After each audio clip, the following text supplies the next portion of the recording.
这些难得出来玩一次，生命要保障，对不对？这个50块钱。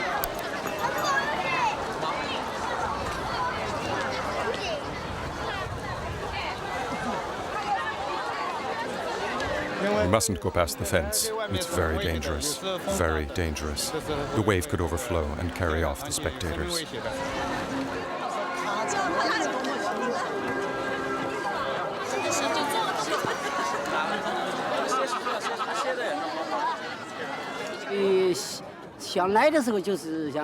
We've heard about it for a long time. They say it's an enormous wave. This trip was organized by a group of friends. We're from the mountains, and we find it hard to imagine a wave in the middle of a river. For the moment, the wave is a kilometer away. It's coming from the sea. It's completely chaotic, breaking in every direction. But little by little, it'll become organized and develop into one long wave that passes us. And you'll hear it roaring like thunder.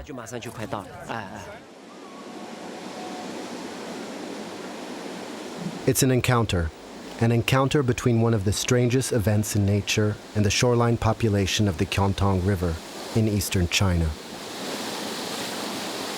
Each year, on the 15th day of the 8th month of the Chinese lunar calendar, around the end of September, it arrives, faithful like a surge of entrails from the sea. A boiling tumult of foam and mud churns from the river. Guanzhou, raging seawater, a tidal bore.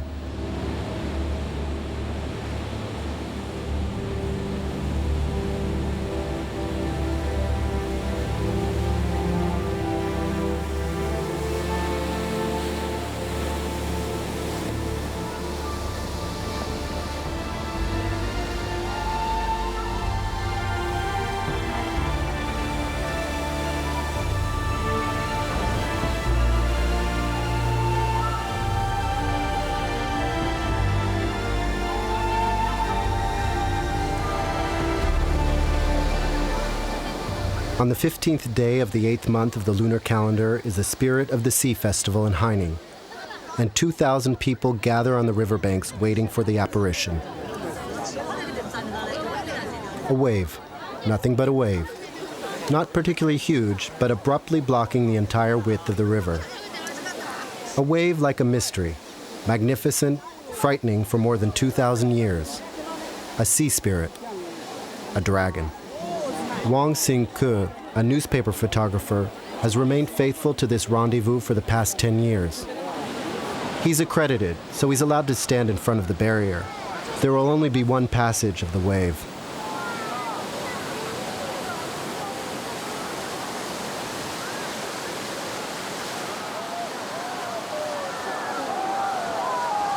And so, before the gathered crowd flowing along many kilometers, the tidal bore passes just once, and the tremor of water is a tremor that passes through us.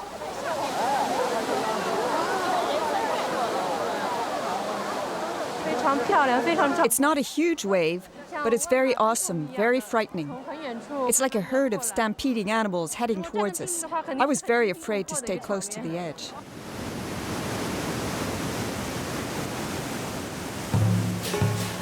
The spectators are right to be afraid, because sometimes the tidal bore gets very angry.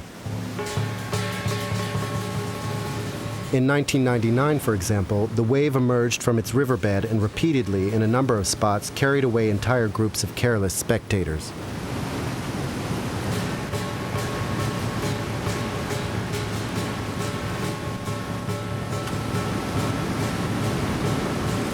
This man was rescued. Others were devoured by the dragon. The characteristics of this wave are very difficult to understand or anticipate. One day the tidal bore overflows, the next day it doesn't. One day it gushes out to one spot and on another day further away. Often people approach it to see it up close, then suddenly it bursts its banks. Every year there are accidents. On a riverbank this long, it's hard to maintain security. A few kilometers away, Wang Xingke pursues the tidal bore in search of an outstanding photo. Next, it will pass here, in front of us, and hurl itself against the dike. Back there. It will hit that obstacle, grow, take on volume, then turn back and go in the other direction. Then it will hit the resistance of other waves that continue coming, which will cause giant surges of water, huge aesthetic movements.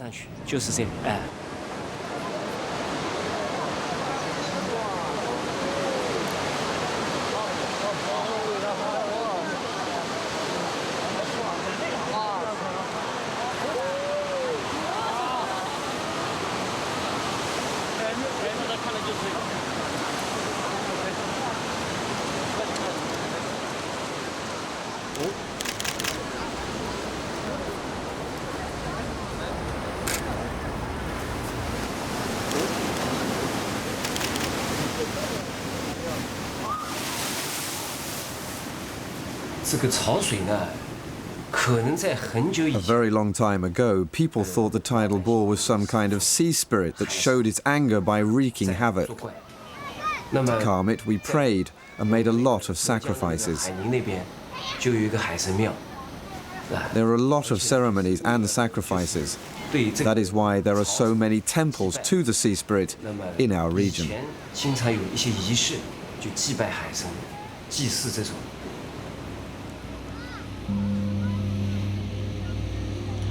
But where does it come from? What makes it tick? And why a wave? A wave in the middle of the countryside, so far from the sea. The photos are so strange. They almost look faked.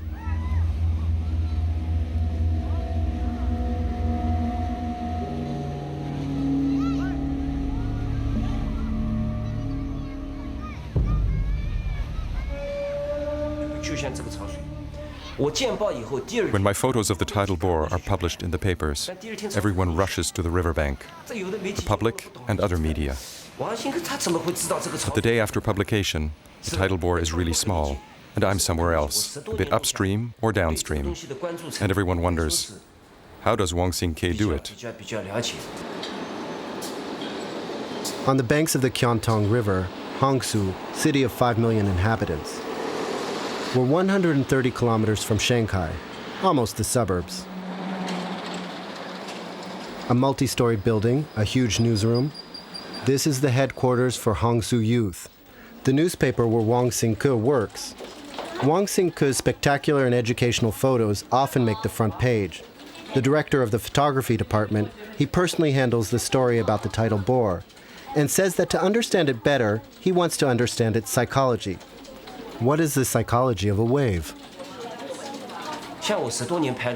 I've been photographing the tidal bore for over 10 years, and I never get tired of it. But I'm always careful. You should never presume to know it. One rule about the tidal bore is that after you take your photo, you run as fast as possible to safe ground.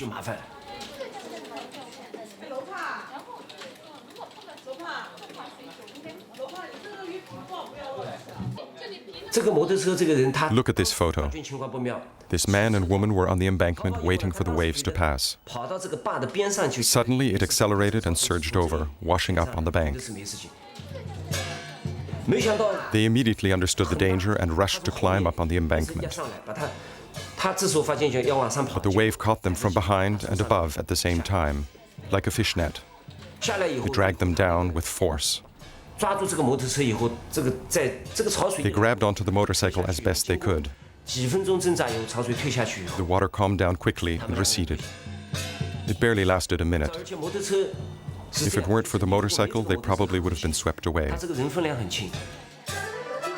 Then the tidal bore moved on and the motorcycle started without a problem.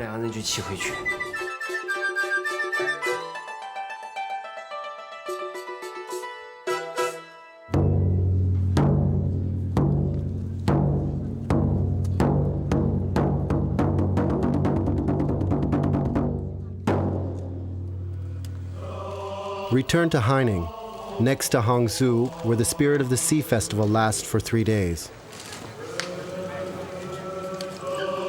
3 days of costume spectacles, with soldiers, dancers, and high priests alternating with the passage of the wave once a day. The crowd moves from the embankment to the temple, then returns to the river.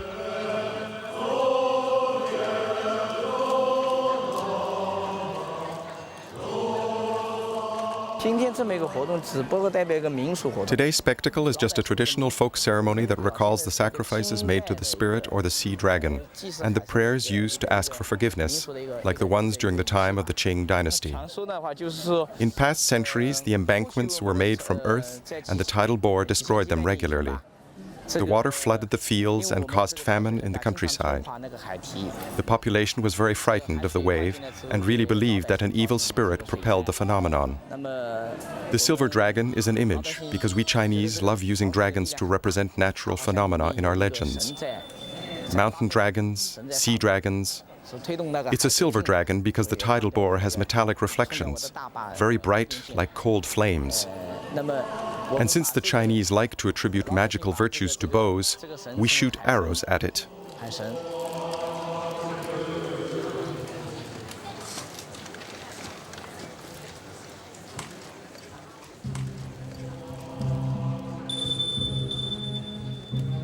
While a sort of priest asks clemency of the spirits of the sea, off the coast, 2 hours before its passage in front of the crowds, guanso starts to form.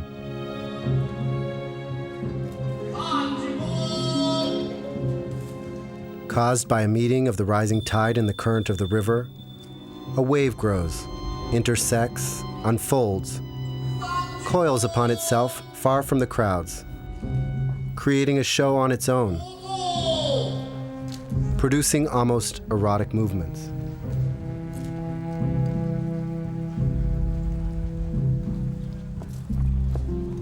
Brushstrokes that can only be seen from the sky.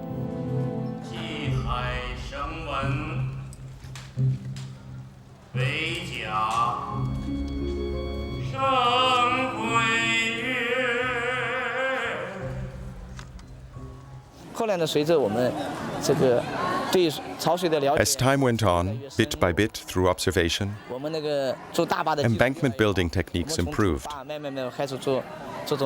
After the earthen embankments, we constructed embankments out of huge bamboo cages filled with broken rocks.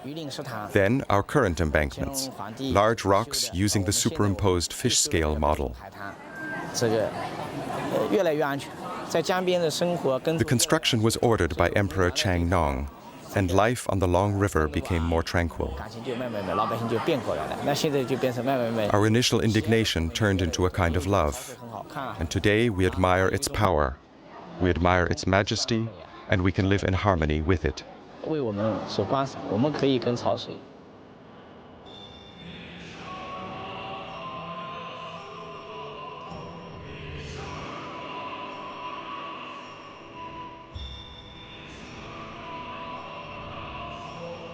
The tidal bore continues its advance, improvising more unique movements, which no aquatic phenomenon anywhere can imitate. It's a dance. It's an embrace. In fact, no words can describe it. It's beautiful.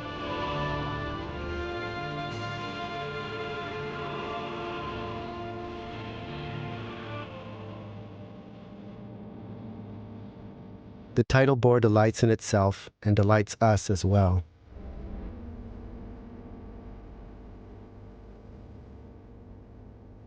In the Temple of the Sea Spirits, 3 statues are prominent. The spirit of the sea itself, half mythical character, half dragon. At his side, Wu Zixu, a high dignitary who lived during the spring and autumn period, during the time of the Warring States. Betrayed and murdered, his body was tossed into the river, and it is his spirit, filled with resentment, which manifests in the tidal bore. The 3rd statue in the temple is Qiantang, an emperor during the 5 dynasties and 10 kingdoms period. He was one of the first to order the construction of a strong embankment.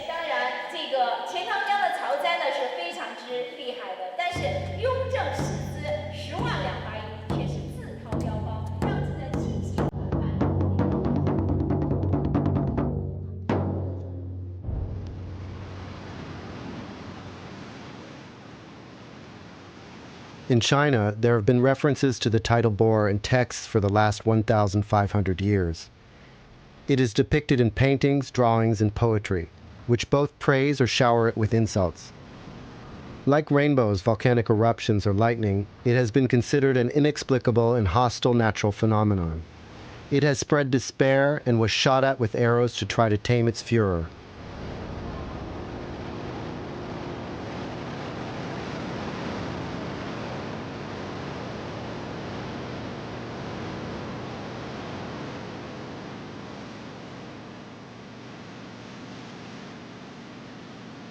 We also know that Marco Polo, the Venetian explorer, spent months in the Hangzhou area. During his voyage at the end of the 13th century, nowhere does he mention this wave. And those who cast the veracity of his voyage in doubt used this omission as proof that it was a hoax. How? How could he have missed it? How is it that his memoirs, the Book of Wonders, could neglect to mention it?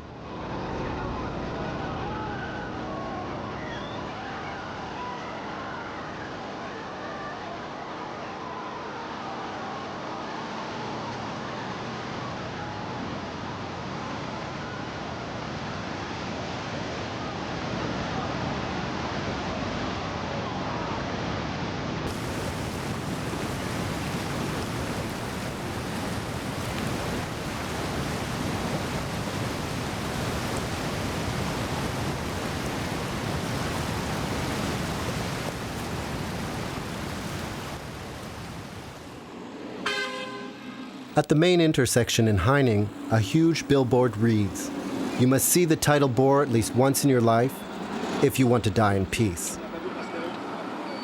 We reach a small reconstructed traditional village through a kind of drawbridge and pagoda-shaped portico. Tourists buy plates and cups decorated with scenes of the tidal bore. There are also videos, TV shows, postcards, and bows, so that children can shoot arrows into the wave. In his little donkey skin marionette theater, the very old and very honorable Xu Hernan also incorporates guanzhou in his own way. In his shows, he sacrifices handicapped children and the elderly.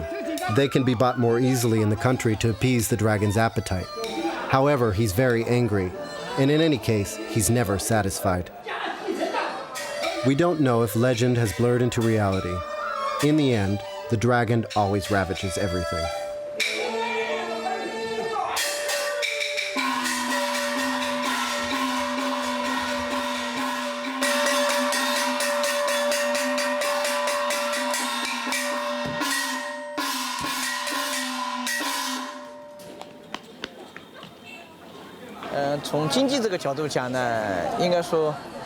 Today, the tidal bore has an important economic influence. It attracts more and more people. Tourists come from far away.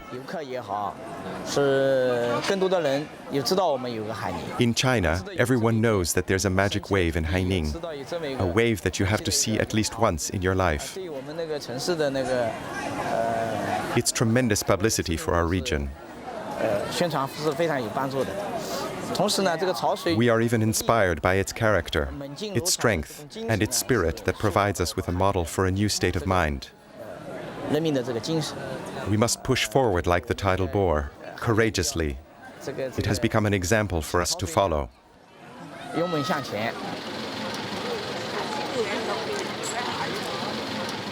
The tidal bore occurs during 4 or 5 months of the year, but a large tidal range combined with a shallow river create the most beautiful waves in September and October. Which means that outside the period of the festival, the tidal bore continues to flow past. However, security is relaxed, and the favorite pastime on the shores of the Qiantang is to race the wave. Taxis are rented, people pile onto delivery tricycles or motorcycles, and at 40 kilometers an hour, they accompany the wave for as long as possible. Participants can follow the wave along the embankment for almost 20 kilometers. During the emperor's time, the same practice was done, but on horseback.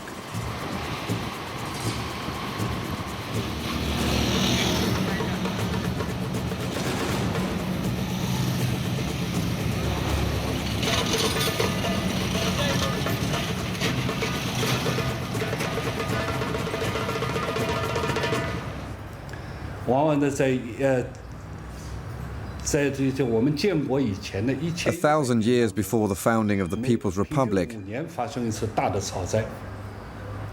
a huge, devastating tidal bore occurred around every 5 years on average. The embankments were destroyed. There was immediate flooding, and after the floods, with the arrival of the seawater, the salt levels became very elevated and the soil became unworkable. The modern embankments protect a population of around 10 million people, along with 600,000 hectares of land, which represents considerable production values. But it's always extremely dramatic when the embankments collapse. We are an agricultural population, and it's unthinkable not to be able to farm. That's why we take such good care of the embankments. A massively huge work of art commissioned by the Emperor Qiantang, the third personage of the temple, the famous embankment is said to be made from fish scales and runs for almost 200 kilometers. It is said that the embankments were as great a construction challenge as the Great Wall of China. Successively improved and reinforced, it has been visited by every Chinese head of state and has been constructed by thousands of workers.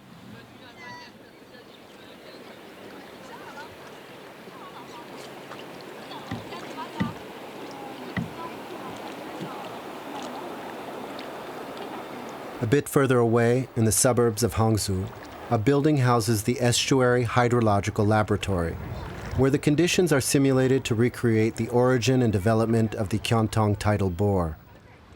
Supervised by scientists, some of whom have done nothing else for years but focus on one subject, the guanzhou.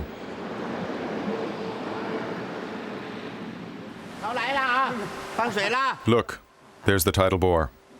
The technician just triggered it. Even scaled down, the phenomenon is quite apparent. Its height, its speed are clear. We can measure the pressure. Look how it moves against the current. Now it's rebounding back, after crashing into the back of the simulator, like the tidal bore crashes into the embankments or construction.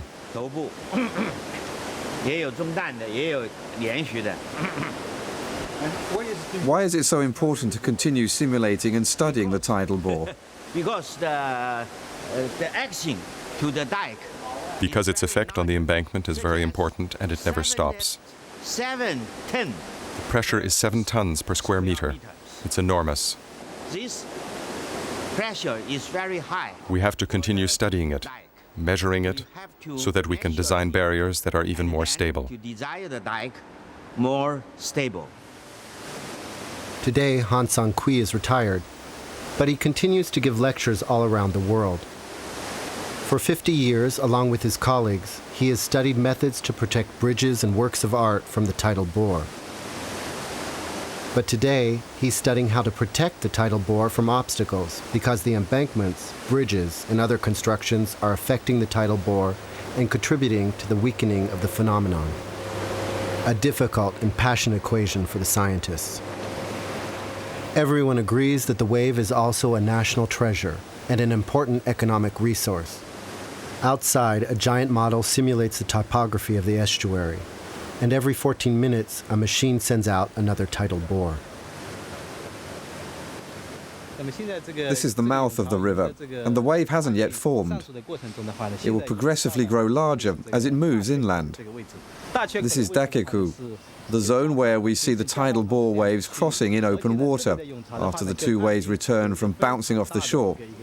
One goes back to the sea, and the other continues to move upstream. Look, it's moving away.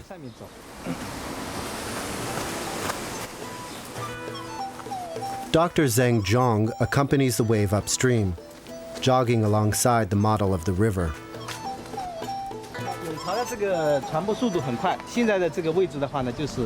The speed of the tidal bore is now very rapid, around 30 to 40 kilometers per hour, and as it passes Yangwang, where the festival is held.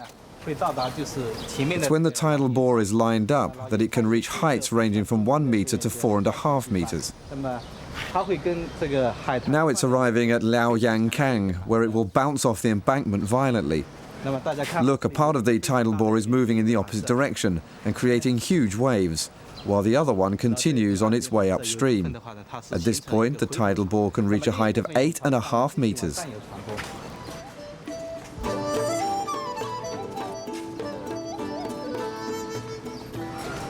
Here it passes under the Great Qiantang Bridge, which required a special study to protect it from the tidal bore. We're 170 kilometers from the sea. The wave now comes to the Qiantang zone, where bends in the river required us to construct a lot of facilities and barriers because the tidal bore overflows violently at this point. There are some very significant embankments and jetties in this zone. Here the tidal bore still reaches more than a meter in height. Let's continue following it upstream.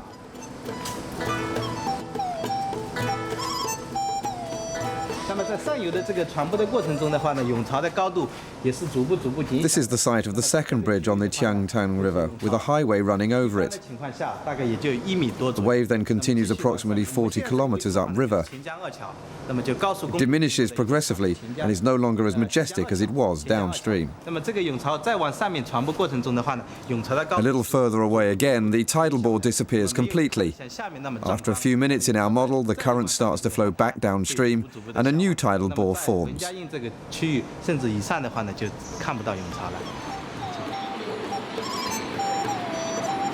Like most of the cities on the shoreline, the population of Hangzhou is continually growing.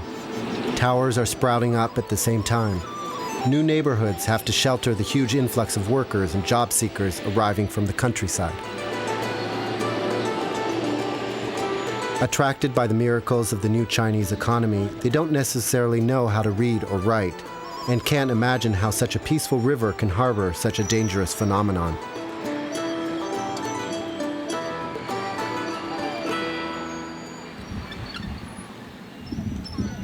All along the river, signs and very explicit photos forbid swimming, showing the hours when the tidal bore makes its appearance, and recommending extreme caution.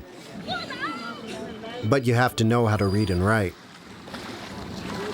And how can one believe this? How can someone who's never seen the sea imagine a wave here?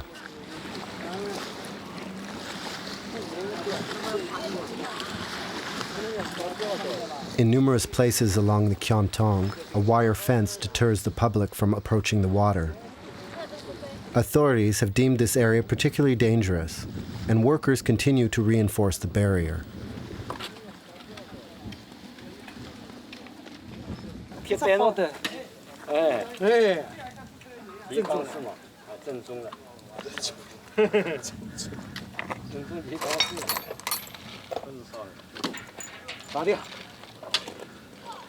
But that's still not enough.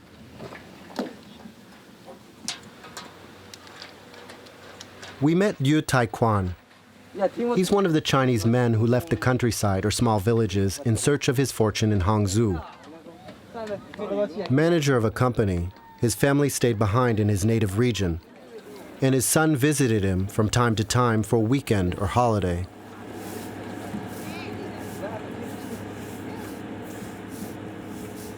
I was swimming with my cousin at this spot. My son remained on the jetty to keep an eye on our clothes, cell phones, and money. After a few minutes, an underlying current suddenly formed and we started to swim back to the riverbank.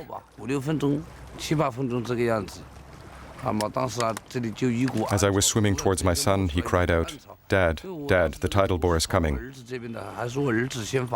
I didn't have time to get back. The first wave pulled me directly to the bottom, crushing me. I grabbed on the crevices on the jetty as my legs were suddenly dragged upwards. It was as if someone was pulling on me with all their strength. Another whirlpool wrenched me from the bottom and almost shot me into the air. I noticed a small boat next to me, and I was able to grab on and climb in. I helped a number of people grab on and climb on board. People who didn't know how to swim, people who were drowning. After saving 4 people, I thought about my son on the jetty, and I called to him. No one answered.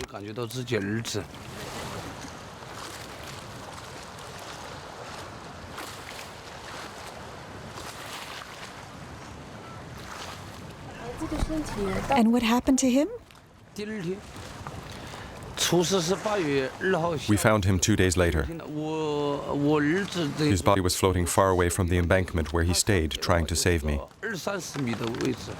He was swept away. 12 people perished that day.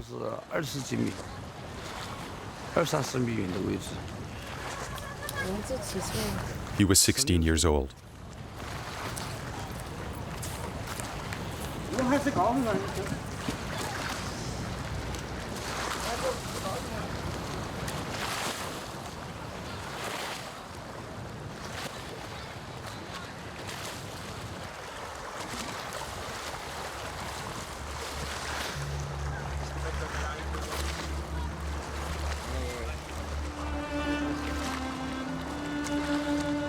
The irony, or tragedy, of this story is that since rescuing 4 people, Yu Tai-kwan has become a hero and victim of the tidal bore.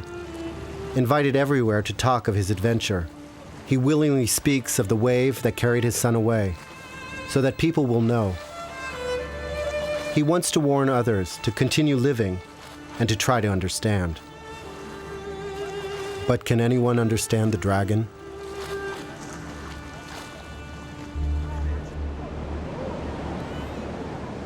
Guangzhou, the Chinese tidal bore, is one of the biggest, along with the pororoca in Brazil. In any case, it's the most studied, but also the most hated and venerated at the same time. Magnificent and dangerous, unstoppable, fascinating.